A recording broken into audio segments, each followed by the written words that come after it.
नमस्कार दोस्तों, आज का टॉपिक है हमारे शरीर में मौजूद जो चक्रास होते हैं या दल कमल होते हैं। तो ये दल कमल जो है परमात्मा ने हमें हूबहू अपने जैसा बनाया है। इसीलिए कहते हैं अहम ब्रह्म अस्मि या शिवो अहम। मतलब अगर आप शिव को अपना आराध्य मान के चलते हैं तो आपको शिवो अहम बोलना है, और पार ब्रह्म परमेश्वर को मान कर चलते हैं तो अहम ब्रह्म अस्मि के सिद्धांत पे चलना होता। हर बात जो है परमात्मा के द्वारा ही प्रकट की गई है। हम स्वयं भी उसी के द्वारा प्रकट किए गए हैं।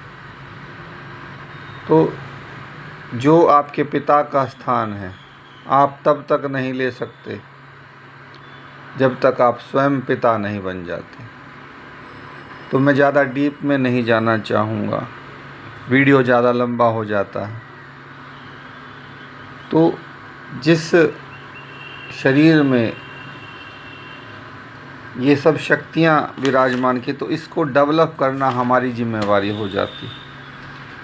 हम ब्रह्म पार ब्रह्म के समान तो नहीं हो सकते हैं, लेकिन जो शक्तियाँ उन्होंने हमारे अंदर डाल के दी हैं उनको एक्टिवेट कर सकते हैं। जो वम साउंड है ये हमारे स्वादिष्टान चक्र को एक्टिवेट करती। तो ये जो मूलाधार है और स्वादिष्ठान है, इसमें बस थोड़ा आगे पीछे का फ़र्क होता है। मूलाधार थोड़ा नीचे की तरफ टिल्टेड होता है और ये स्वादिष्ठान थोड़ा ऊपर की तरफ होता है, जहाँ हमारे जेनेटल से थोड़ा सा ऊपर रीढ़ की हड्डी का जो टिप होता है उसके अगल बगल में।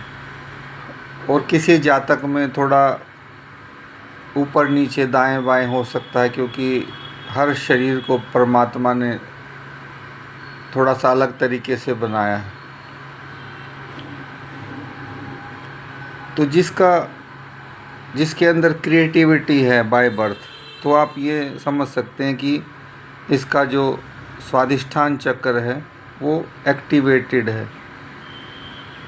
इसका जो कलर है वो ऑरेंज है, ऑरेंज कलर।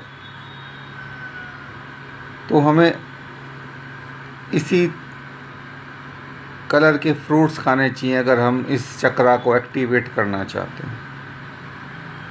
अगर ये चक्रा एक्टिवेट हो जाता है तो हमारे जीवन में प्रोस्पेरिटी आ जाती है, खुशहाली आ जाती है, प्लेजर आ जाता है, बोरियत ख़त्म हो जाती है। जो लोग बिल्कुल बोर रहते हैं, इसका मतलब समझें कि वो उनका स्वादिष्टान चक्र में थोड़ा गड़बड़ हो। उस इंसान में पेशेंस आ जाता है अगर ये ठीक होता है, और अगर नहीं ठीक होता है तो उसका पेशेंस बिल्कुल छोटी छोटी बातों पे लड़ना झगड़ना, तू मैं करना। तो इसका अर्थ है कि उसका स्वादिष्ठान चक्रा जो है डिसबैलेंस है।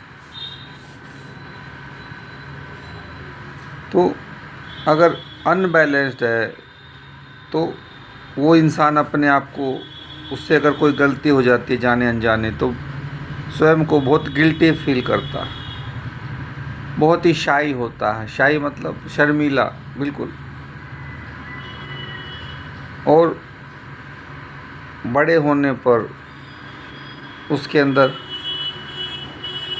इनफर्टिलिटी आ सकती है, कोई एलर्जी आ सकती है, या खाने में रुचि नहीं होती, ईटिंग डिसऑर्डर हो जाता है। तो ये इसके डिसबैलेंस के कारण हो सकता है। इसका जो एलिमेंट है, तत्व, वो जल है, वाटर। और जो इसका हमारे शरीर में जो इसका रिलेशन है, तो किस ग्लैंड से रिलेशन है, मतलब रिप्रोडक्टिव ग्लैंड्स, जो जनन से संबंधित ग्लैंड्स हैं, टेस्टिस, ओवेरिस। पुरुष में टेस्टिस, औरतों में ओवेरिस। और बहुत ज़्यादा ख़राब हो जाता है तो इनसे रिलेटेड कैंसर भी हो सकते हैं। तो कोई अपने जीवन को इतना रुइन कर लेता है, हर चीज़ में गिल्टी फील करता है, तो उसका क्या ही किया जा सकता है।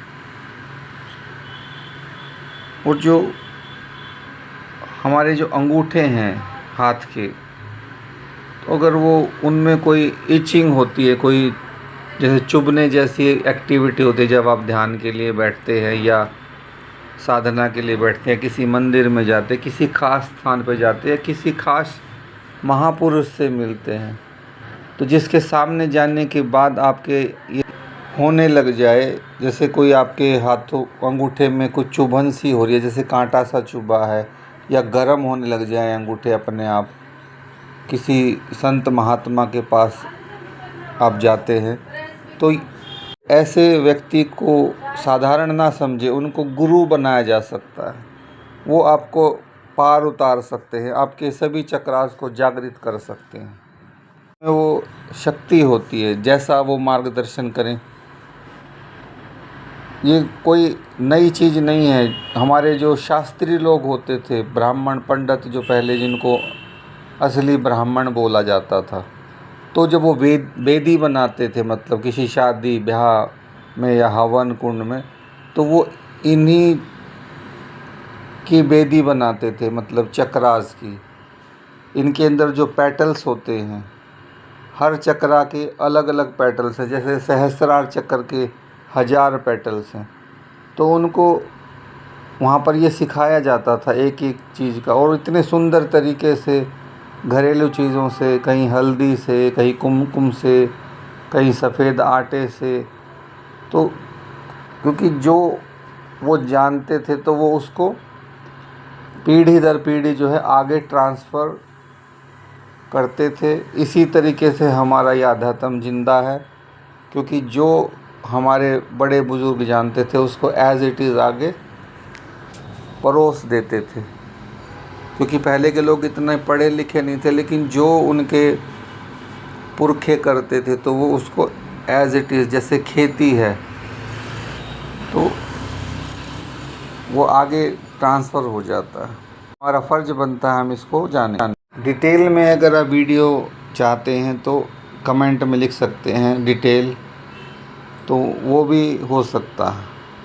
और कितने इसके प्रभाव हैं, क्या क्या होता है, कितने पेटल्स होते हैं, जो एक वीडियो में तो शायद पूरा हो ही नहीं सकता, क्योंकि जितना भी डिटेल में आप जाते जाएंगे और धीरे धीरे आप खुद भी समझने लग जाएंगे, और समझते हैं तो हाथ कंगन को वारसी क्या और पढ़े लिखे को फारसी क्या, तो आप अपने से आगे इसको ज्ञान को बांटें। ज्ञान का यही होता है कि इसको एक जगह पे रुकना नहीं चाहिए। धन्यवाद।